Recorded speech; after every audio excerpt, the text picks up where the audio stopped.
Hey guys, today we're going to briefly talk about the newly reworked Thundering Affix, how it works, and the pros and cons of this seasonal affix for Dragonflight Season 1. I spent over 10 hours on stream yesterday running various keys across all my tanks to not only test the dungeons, but also the Thundering Affix as well. Here is how I feel. For those who haven't been following the beta and Mythic Plus, here is the gist. Last weekend was the first time we got to actually test Mythic Plus paired with optional affixes. With this, we had access to the brand new affix, Thundering. In a blue post that same day, Blizzard mentioned that this was an early draft of the affix and more than likely would see heavy iterations over the course of the following weeks. Well, that prototype was shit. The original iteration worked like this. Periodically, all 5 group members would get marked with the Thundering debuff, where you would actually need to dodge ground swirls while spreading out, and then shortly after, each player would then shoot out 5 orbs which would do damage and stun anyone hit. Each player sent out 5 orbs total, and this made melee and ranged players alike just extremely annoyed because there's a lot of heavy movement.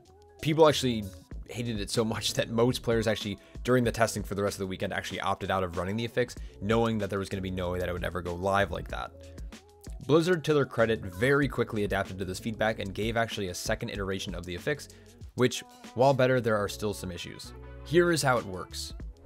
Here is how the new iteration works. And this is going to be the one that I'm going to be talking about for the rest of the video. Periodically, players will need to dodge lightning swirls similar to the first iteration when the storm rolls in. Following this, members of your group are marked with 2 different charge debuffs. You have a positive charge and a negative charge. There are official names for these, but the icons indicate a positive and negative, icon. This buff actually will last for 15 seconds, and while the buff is active, that player gains 15% increased damage and healing. If the debuff expires, the player is stunned for 8 seconds and takes heavy nature damage over those 8 seconds as well. Though there is a workaround where you can manually remove the debuff by matching with a player of the opposite charge before your debuffs expire. In this clip here, you can actually see the Thundering Affix rolling in. This is typically foreshadowed by the moody change in atmosphere. Lightning swirls will now spawn throughout the area, which will deal moderate damage and stun you for a second if you're hit. And then once the storm passes, the players are then marked. You can see that the 2 players are marked with this minty, windy type orb, and the other players are actually marked with this like cobalt blue, electric-y, orb. Starting now, they can either use this as a healing or damage amp, or they can opt in to remove it by matching with another player of the opposite debuff, which will prevent the stun, but they're also going to be then opting out of that damage increase. I had this question come up a few times on stream last night, but as of now, it's safe to actually interact or walk over a player with the same debuff without having a negative effect. It's not going to drop the debuff though, you're still going to have to match with the opposite player. This affix, easy enough, right? Let's talk about some of the pros and cons, and then I'll give my probably general thoughts. Feel free to leave your impressions in the comments below, but preferably after I go through all my points. Alright, let's start with the pros. For a brand new dungeon pool going into Season 1 of a new expansion, I think it's fine to keep things simple. It's great. With the simple affixes, it allows for players to focus on learning the dungeons instead of the affix. This affix, after all, is really just simple. With the new iteration, it requires minimal movement to dodge swirls, and then you gain a small damage buff for doing so. Alongside this, the affix can actually be fairly non-impactful for casual players. You can simply connect with your partner and not think about the debuff at all. It's slightly interactive, but not enough to make it overwhelming while also doing combat mechanics like during trash pulls or boss fights. Though, for more experienced players or min-maxers, you can actually really try to optimize the debuff by playing like chicken, pushing it closer and closer to that 15-second timer to maximize your damage maybe during cooldowns or for healing throughput. For some tryhards, this is actually a fairly strong appeal for the reworked affix. I'm glad Blizzard didn't try to fully commit to the notion that they wanted to move away from Kiss Curse affixes. I think most players enjoy being rewarded. Thundering might not be as strong as something like Prideful or Encrypted or as engaging as Awakened, but it's an affix that can be easy or as complex as you want it to be. With all the pros out of the way, let me try to quickly pick apart this affix. While an easier seasonal affix is great for a new dungeon pool, Blizzard has made it quite clear that they're committed to a rotating dungeon pool for each season. Meaning that even if we get recycled dungeons, which will typically be months or years after they've passed, since we've seen those dungeons before, therefore with that logic, all future seasons and seasonal affixes are going to be extremely easy and relatively mundane. The most memorable thing about Mythic Plus, in my opinion, are the seasonal affixes and how great they are, or beguiling. For example, While we did run BFA dungeons for 2 years without really much change, most of us fondly remember how insane Reaping was both the first and last time that we saw the affix. Because it was just enjoyable, it was memorable.